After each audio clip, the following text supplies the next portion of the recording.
kormeerkan ayaa ahaa mid uu agaasimaha guud ee wasaaradda waxbarashada dowlad goboleedka Galmudug Maxamed Abshir Cabdi Jirow oo dhawaan loo magacaabay xilkaasi ugu kuurgalaya xaaladaha guud ee goobaha waxbarashada magaalada Cadaado.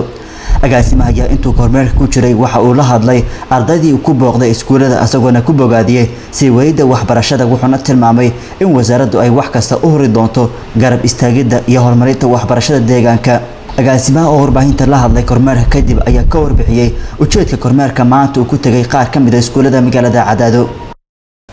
saaka waxaan bilownay shaqo maalmeedkeena jadwalka noogu qoraa waxaan soo aruurinay daato xog anagoo soo sameynay inaan iskuulaadkeena soo baranay maamulkoodii iyo qaabka u shaqeeyaan u soo xog galnay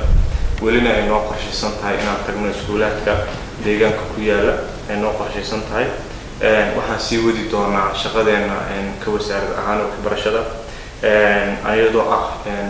shaqadiina loo idmaday waxaan u shaqeynaa dadka deegaanka iyo dadka waxbarashada iyo arrimaha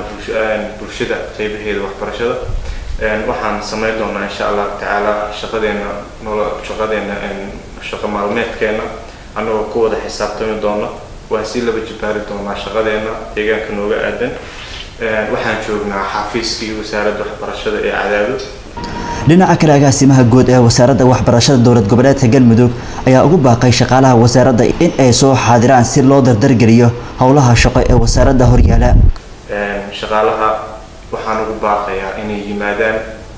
xafiiskooda shaqada waxa bilaaw doonta shaqooyinkii ay lahaayeen insha Allah taala waxaan u mahad celinayaa wasaaradda waxbarashada dowladda federaalka iyo dowladda goboleedka Galmudug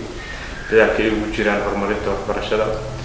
waxaan si gaar ugu mahad celinayaa ardadii iyo macallimiintii iyo maamulkii igala qayb galay maanta shaqadii noogu qoreed jadwalkeena insha Allah taala waxaan si gaar